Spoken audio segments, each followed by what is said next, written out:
Saya alhamdulillah dipercaya sama Screenplay. Ini kali pertama saya kerja sama mereka. Mereka bikin film Promise. Waktu itu ngobrolnya, Mel, ini kita banyak skenario gitu, mau pilih yang mana? Terus aku bilang, kirimin deh semuanya deh. Tapi ternyata terus mereka bilang kayaknya yang paling cocok buat Mel yang ini. Terus ya udah, saya baca skenarionya, udah bikin lagunya.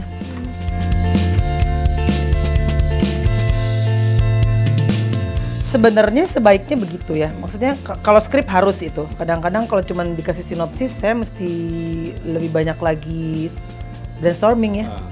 Paling nggak ketemu sama produser, sama director, sama scriptwriter. Tapi idealnya sih sebenarnya kayak datang ke lokasi, terus kenal sama pemainnya juga, idealnya begitu.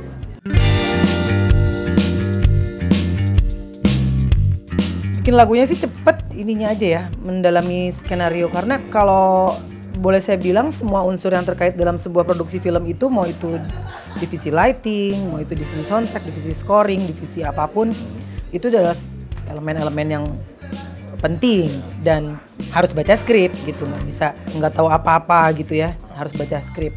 Nah jadi yang pertama itu memang skrip dibaca berulang-ulang sampai kadang-kadang saya hafal dialognya gitu ya.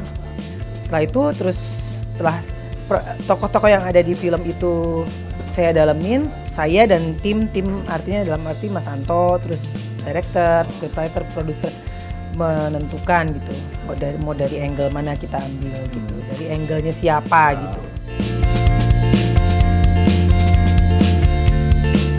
Yang ada di pikiran saya sih, saya harus bikin lagu yang baper ya.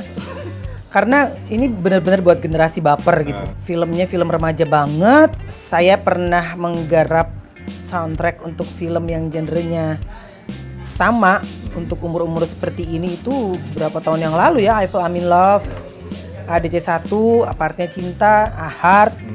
Nah sekarang di usia saya yang sekarang, untung saya punya anak ABG juga di rumah. Jadi semua lirik-lirik itu harus lulus sensor mereka. Oh gitu. Iya, kadang-kadang ibu jayus gitu, ibu ini gitu. Jadi saya tulis, tapi kan saya kan emang orangnya seneng ngamatin ya.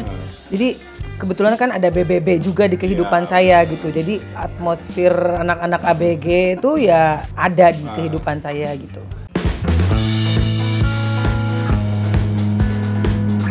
Dua-duanya biasanya nggak hanya lirik ya, notasi terus instrumen juga Mas Anto. Kadang-kadang ada yang udah Mas Anto isi pianonya apa, terus Alex suka bilang, aduh ayah ini kayaknya mesti hapus deh gitu.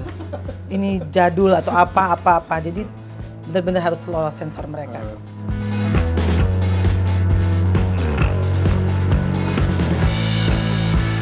Karena kebetulan anak saya yang besar itu, Ale itu pemikirannya nggak mainstream. Dia indie banget, jadi dia itu bisa melihat yang orang lain gak lihat menurut aku ya. Unsur apapun, sampai ke sound gitu. Dia tuh bisa dengar, maksudnya bisa menilai bahwa